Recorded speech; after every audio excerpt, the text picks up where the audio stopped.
মার্কিন president Donald ট্রাম্পের সাথে উত্তেজনা বৃদ্ধির মাঝেই দ্রুত গতিতে পরমাণু অস্ত্র তৈরির কাছাকাছি পর্যায়ে পরিশোধিত ইউরেনিয়ামের মজুদ বাড়াচ্ছে ইরান। এ নিয়ে গভীর শঙ্কা ও সতর্কতা জানিয়েছে জাতিসংঘের পরমাণু পর্যবেক্ষণ সংস্থা IAEA।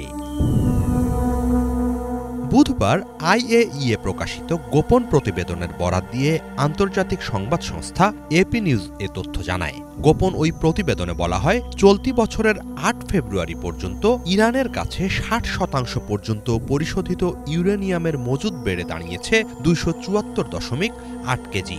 গত বছরের নভেম্বরে এই মজুদের পরিমাণ ছিল ১৮২.৩ কেজি।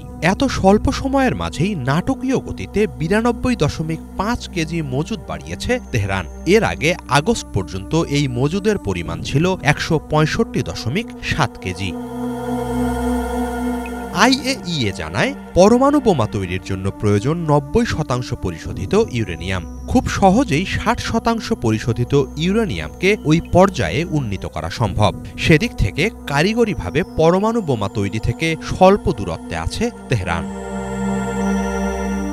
গোপন ওই প্রতিবেদনে আরও বলা হয়, বর্তমানে সারা বিশ্বের মধ্যে ইরানই পরমাণু অস্ত্রবিহীন একমাত্র দেশ যার কাছে এত বেশি পরিমাণ পরিশোধিত ইউরেনিয়ামের মজুদ আছে। ৬০% পরিশোধিত ৪২ কেজি পরিমাণ ইউরেনিয়ামকে ৯০% উন্নীত করা হলে তা দিয়ে একটি পরমাণু বোমা বানানো সম্ভব বলেও জানানো হয় প্রতিবেদনে। সেই হিসাবে বর্তমানে ইরান চাইলে অনায়াসে ৬টি পরমাণু বোমা বানাতে সক্ষম।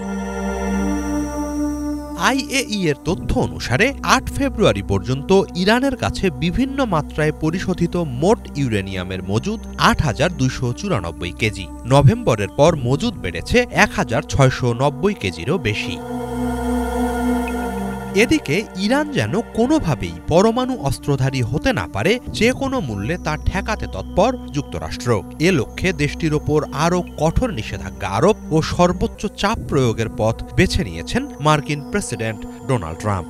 একই সাথে তেহরানের সঙ্গে আলোচনার আগ্রহ প্রকাশ করেছেন তিনি। তবে এর আগে চুক্তি থেকে বেরিয়ে যাওয়ার অভিযোগে ইরানের দিক থেকে এ ব্যাপারে তেমন কোনো সাড়া মিলছে না। বলা চলে যুক্তরাষ্ট্র সহ পশ্চিমা দেশগুলোর আপত্তি উপেক্ষাই করছে তারা। একই সাথে কোনো ধরনের চাপের কাছে মাথা নত করে সমঝোতায় যাবে না বলেও হুঁশিয়ারি দিচ্ছে। তবে তেহরান বারবার দাবি করছে তাদের পরমাণু কার্যক্রম শান্তিপূর্ণ। বিপরীতে পশ্চিমারা বলছে, কোনো বেসামরিক প্রয়োজনে এত উচ্চ স্তরের ইউরেনিয়াম মজুত করার ভিত্তি নেই। সব আপত্তি উপেক্ষা করে ইরান পরমাণু অস্ত্র বানানোর চেষ্টা করলে প্রয়োজনে তাদের পরমাণু স্থাপনায় হামলার হুঁশিয়ারি দিয়েছে যুক্তরাষ্ট্র ও ইসরায়েল। যে কোনো দিন হামলা হতে পারে, সেই আশঙ্কা ক্রমেই দানা বাঁধছে। এ প্রেক্ষাপটে সুরক্ষার প্রশ্নেই পরমাণু অস্ত্র বানানোর আহ্বান জানাচ্ছেন ইরানের অনেক কর্মকর্তা।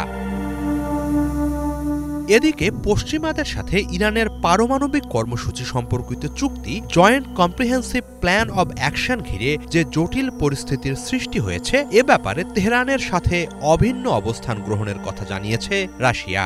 ইরান সফরকালে রুশ পররাষ্ট্রমন্ত্রী সের্গেই লাভরভ এই অবস্থানের কথা জানান। হিজল জোবায়ের, বাংলা ভিশন।